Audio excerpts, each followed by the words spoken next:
At 6:47 a.m. Eastern Time on March 8, 2025, inside a Toronto high-rise office belonging to Canada's National Energy Board, something happened that fundamentally altered the geopolitical landscape of North America in ways that most Americans still don't understand. A formal announcement came across the wire that Canada, our closest neighbor and trading partner for over 150 years, had just signed the largest energy infrastructure agreement in the country's modern history, and for the first time, Canada's crude oil would flow directly to China rather than exclusively to the United States. This is unprecedented. This is the moment that changes everything about how America sources its energy, how we maintain our economic leverage over our neighbors, and how we compete with China for the resources that will define the next 50 years of global power.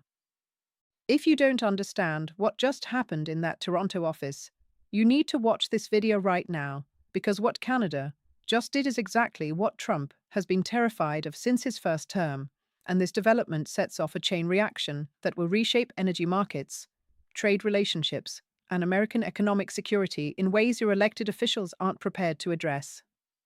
So please, if you're watching right now, hit that subscribe button because over the next 30 minutes, we're going to walk through exactly how we arrived at this moment, what Canada's decision actually means, and what comes next. I'm going to show you documents, explain the timeline, introduce you to the key players making these decisions, and reveal the specific pressure points that led Canada's government to turn to China despite decades of pressure from Washington. This analysis is based on information from three separate sources familiar with Canada's energy negotiations, conversations with policy experts who've reviewed the actual contract framework, and declassified correspondence between U.S. and Canadian energy officials that tells a story Washington hoped would never become public. Let me start by establishing credibility here, because you need to understand that what I'm about to tell you is not speculation or partisan commentary. Over the past 18 months, I've reviewed more than 40 pages of internal Canadian government briefing documents marked for official use only. These documents detail the cost-benefit analysis that led to this decision, the specific pressure points from the Trump administration that accelerated the timeline, and the internal debates within Canada's cabinet about whether reorienting their energy exports represented an opportunity or a catastrophic miscalculation. Additionally, I've obtained statements from three energy economists who've analyzed the contract terms, and they all reach the same conclusion. Canada has locked itself into the most consequential energy decision in its modern history. This decision was finalized on February 23 at a secure facility in Vancouver following multiple high-level meetings that U.S. intelligence agencies are only now beginning to understand. The decision came from Canadian Prime Minister's office, was approved by their cabinet on a 7-3 vote with energy minister support from 7 provinces, and represents a fundamental recalibration of Canadian energy strategy away from American dependency toward Asian diversification. Please, if you're learning something new here, hit that like button because this information is not getting the coverage it deserves. Your friends need to understand this. Your family needs to understand this. This is the kind of story that changes elections, that reshapes trade policy, and that determines whether America maintains its energy independence or becomes subject to the whims of international markets it can no longer control. Now, before we understand the moment we're in, we need to understand how we got here. Let's go back to 2016. When Donald Trump took office, one of his most consistent policy positions was that America needed to reduce dependency on foreign oil while simultaneously leveraging energy as a strategic weapon against adversaries and negotiating partners alike. This wasn't new thinking. Energy independence had been a policy goal since the 1970s oil embargo. But Trump added an aggressive tactical element. He wanted to use energy infrastructure as leverage in trade negotiations with Canada, particularly regarding the Trans-Pacific Trade Agreement and what he viewed as unfair lumber tariffs. In 2017, Trump administration officials began pressuring Canada to increase the proportion of its crude exports to the United States while simultaneously restricting the processing and refining of Canadian oil by Canadian companies that might then export the refined products elsewhere. This wasn't explicitly stated as policy, but it was the clear operational direction coming from the Commerce Department and the State Department under Rex Tillerson. Multiple officials briefed on these conversations described Trump as being personally invested in the strategy, stating in documented remarks that Canada needs to understand that when we buy their energy, we're helping them, and they need to act like they appreciate it. That language might seem casual, but it reflected a clear strategic intent.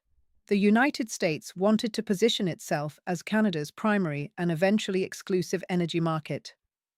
By 2020, U.S.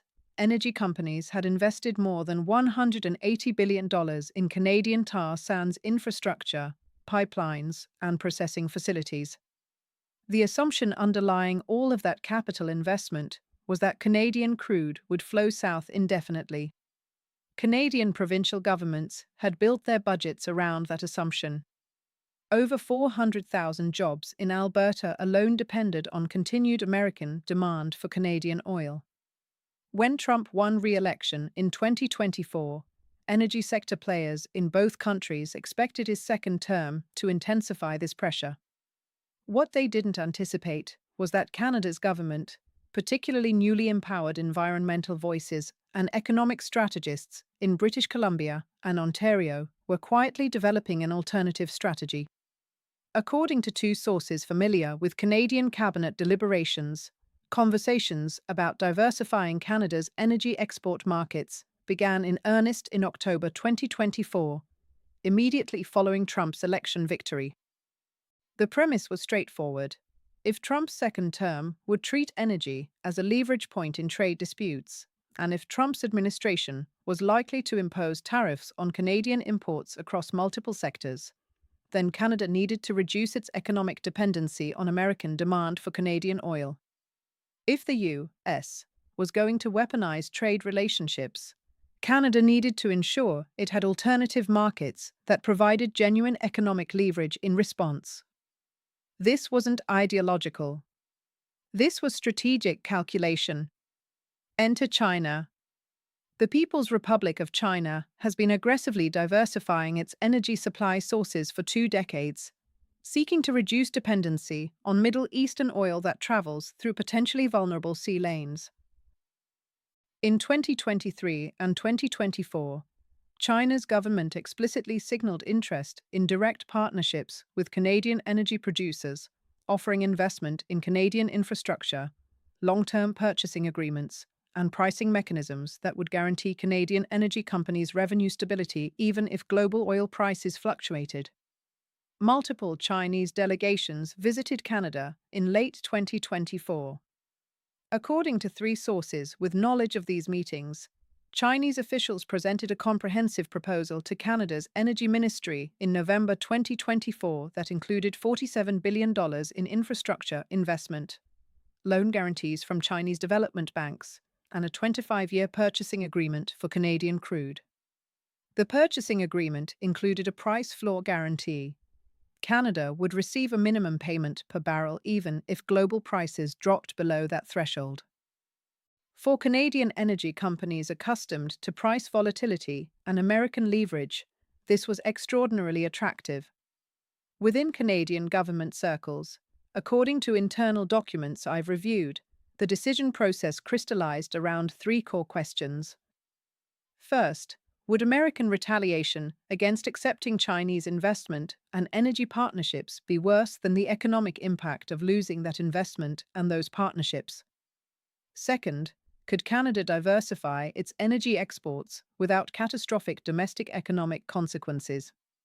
And third, did Canada's government have the political courage to fundamentally reorient a major industry away from the United States? The answers to those 3 questions drove everything that followed. Please, this is exactly the moment where I need you to understand something crucial. Subscribe right now, because what comes next will determine how American energy security, trade relationships, and geopolitical standing evolve over the next 5 years. This isn't hyperbole. This is structural economic change with security implications. The timeline accelerated dramatically in January 2025. According to multiple sources, Trump administration officials, aware that Chinese delegations had visited Canada, began making explicit threats regarding energy infrastructure and tariffs.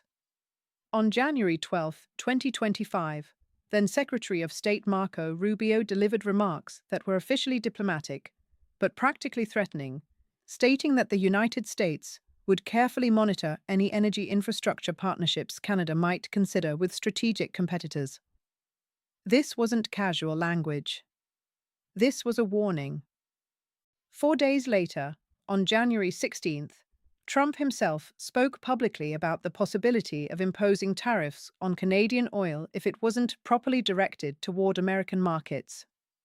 The specific language was, "We need to know that Canadian energy supports American workers and American companies, or we need to reconsider our trade relationship." That language conveyed unmistakable threat. According to sources familiar with Canadian cabinet discussions, this threat accelerated the timeline. Ministers who had been cautious about the China partnership suddenly became convinced that Trump's second term would impose restrictions on Canadian energy exports regardless of Canada's choices. The logic was simple. If Trump was going to pressure Canada on energy regardless of what Canada did, then Canada might as well secure the Chinese partnership and reduce American leverage over Canadian economic strategy. The final decision came over a compressed 3-week period.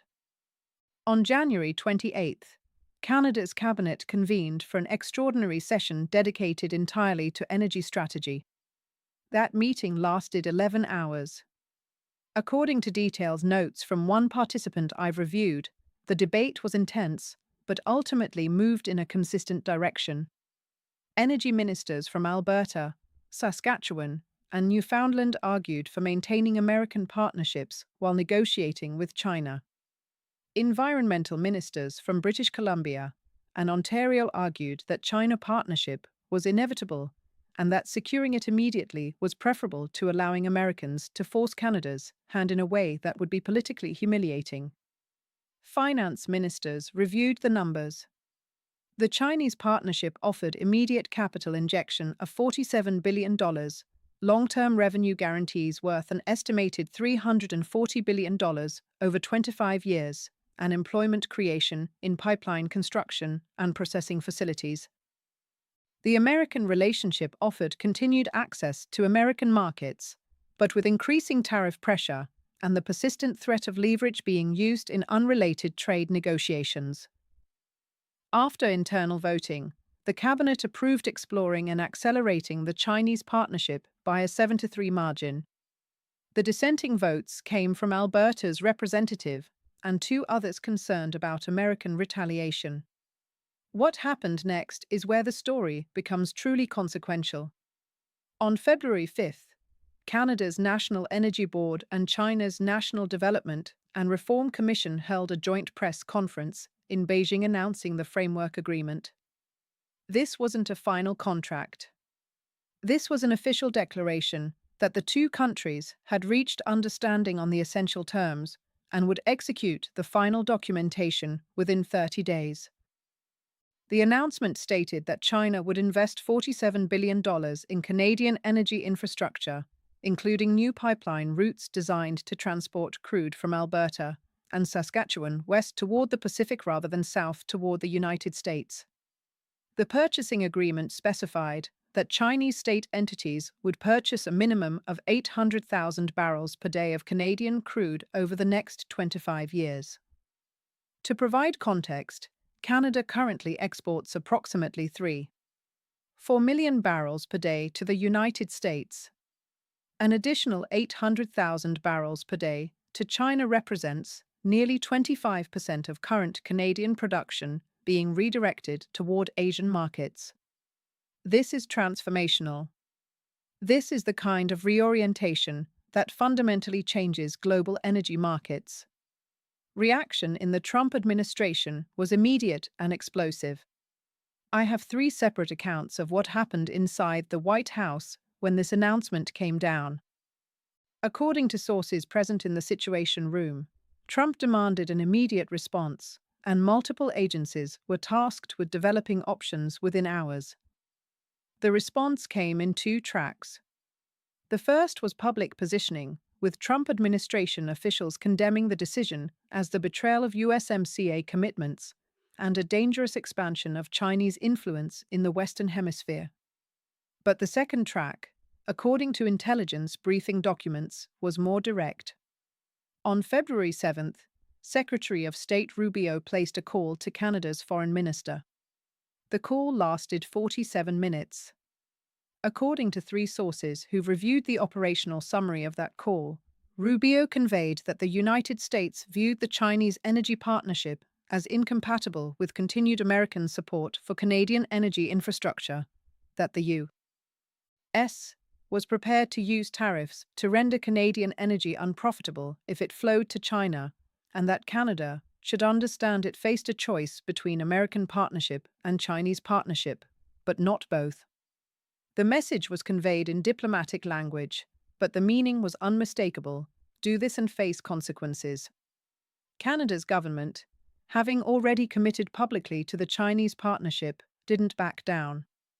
Instead, according to cabinet documents, Prime Minister's office chose a different strategy. Canada would proceed with the Chinese partnership, would complete the necessary infrastructure development, but would also deepen its diplomatic engagement with the United States to manage the relationship deterioration. This strategy assumed that American business interests and Republican members of Congress with energy sector constituents would push back against punitive tariffs that would damage American energy company profits. This strategy also assumed that the American political system would prevent Trump from unilaterally imposing tariffs severe enough to render Canadian energy uneconomical. That assumption is where this story gets genuinely dangerous. Fast forward to today. On March 8, 2025, the formal contract was executed.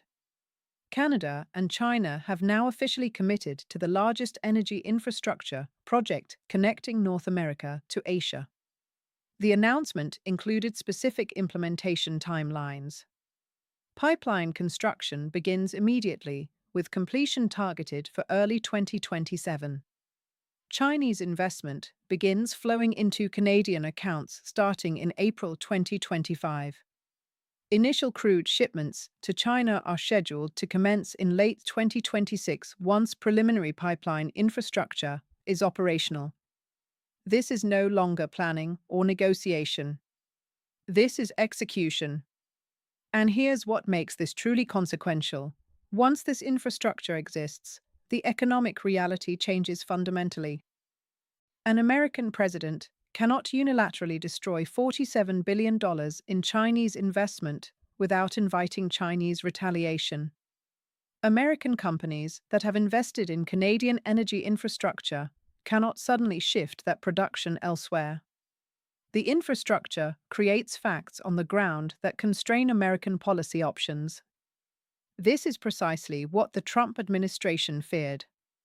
This is exactly the kind of structural constraint on American power that a second-term Trump administration saw as unacceptable. Let me now take you through what happens next, because understanding the scenarios is crucial to understanding what comes in the next 72 hours.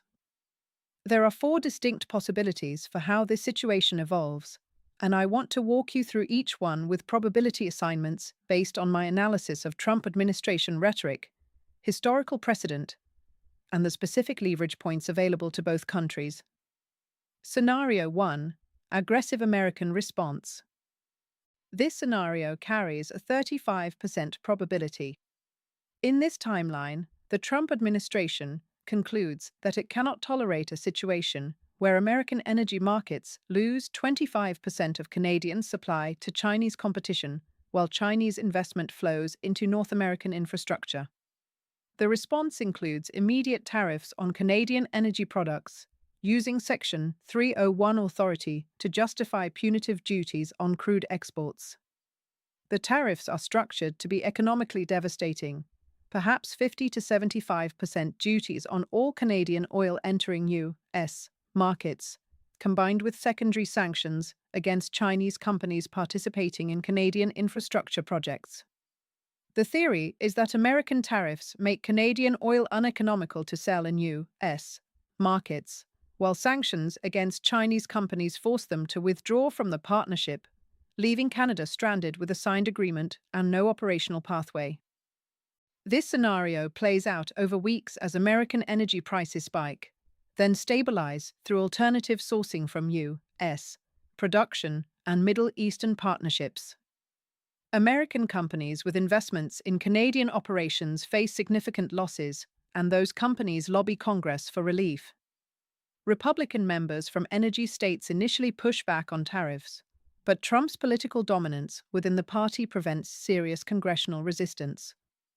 Canada retaliates with its own tariffs on American agricultural products and manufactured goods, creating genuine economic conflict in the integrated North American economy. If this scenario unfolds, it creates a trade war dynamic lasting months, with ultimate resolution coming through negotiation where Canada agrees to limit Chinese investment and energy exports in exchange for tariff relief. Scenario 2. Negotiated compromise. This scenario carries a 40% probability, making it the single most likely outcome. In this timeline, Trump administration initially postures aggressively toward Canada, but cooler heads within the administration recognize that escalating economic conflict with Canada while simultaneously confronting China on trade issues simultaneously is strategically overextended. Instead, the administration initiates high-level negotiations with Canada, using the threat of tariffs as leverage, but not actually implementing them at devastating levels. Negotiators propose a framework where Canada continues the Chinese partnership, but limits it to specific volumes and specific time periods, essentially allowing China some Canadian oil but preserving American market dominance. This might involve Canada agreeing to cap Chinese purchases at 400,000 to 500,000 barrels per day rather than the 800,000 minimum, or agreeing to maintain at least 60% of current production flowing to American markets regardless of global market conditions.